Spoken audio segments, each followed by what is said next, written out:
প্রশ্নগুলো কি আদৌ রেলেভেন্ট? হ্যাঁ, অবশ্যই। আনলেস আপনার ছেলের মতো বৌমা আপনার কাছেও রেলেভেন্ট ছিলেন।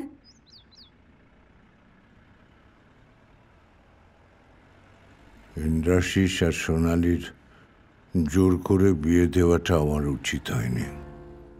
ইন্দ্রাশিস প্রথম থেকেই ইনডিফারেন্ট ছিল।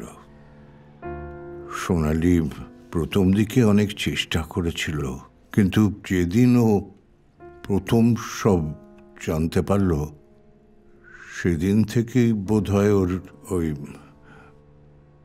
মানসিক বৈকল্যতা শুরু হলো। আপনি জানেন না, ওই মেয়েটার লোক সমাজের কোনো কাণ্ডজ্ঞান ছিল না। বিয়ে দেওয়াটাই আমাদের উচিত হয়নি।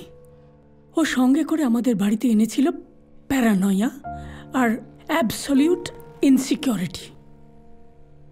শেষের দিকে তো মেন্টাল ব্যালেন্সও হারিয়ে ফেলেছিল। এক সেকেন্ড, সরি আপনাকে কাটছি, কিন্তু সেটা খুব স্বাভাবিক না? বরের পাবলিক অ্যাফেয়ার, শ্বশুর শাশুড়ির তাতে ইন্ধন।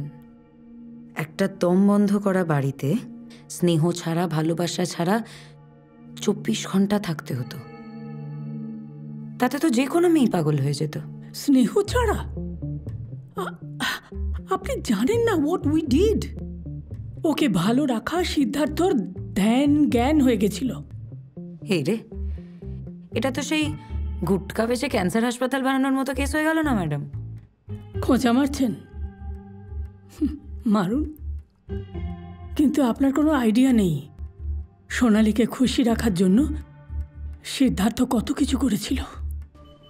আমি বারবার আপনাকে যেই প্রশ্নটা করছি, এবং আমি আবারও বলছি আপনাকে, আপনি যদি কাইন্ডলি কোঅপারেট করেন। I am sorry mister Ghosh, আপনাকে এইভাবে বসিয়ে রাখার জন্য।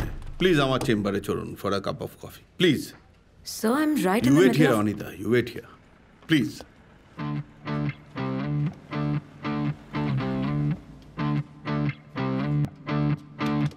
আসুন।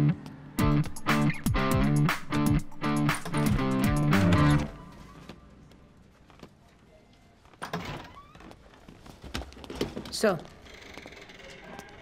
তোমার কাছে কি ইনস্ট্রাকশন ছিল? হ্যাঁ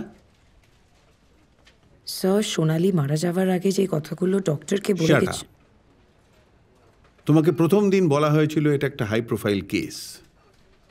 তুমি কার পারমিশন নিয়ে এখানে সবাইকে ডেকে নিয়ে এলে? স্যার, এখন যখন এভাবে ব্যাপারটা ছড়িয়ে পড়েছে তখন তদন্ত না... দেখো রনিতা, সকাল থেকে না আমার কাছে কোটিখানেক ফোন এসছে। শিক্ষামন্ত্রী থেকে কমিশনার, কেউ বাদ নেই। হ্যাঁ, একটা মহিলা মেন্টালি আনস্টেবল ছিল, বিষ খেয়েছে, আত্মহত্যা করেছে, ব্যাস, কেস ক্লোজড।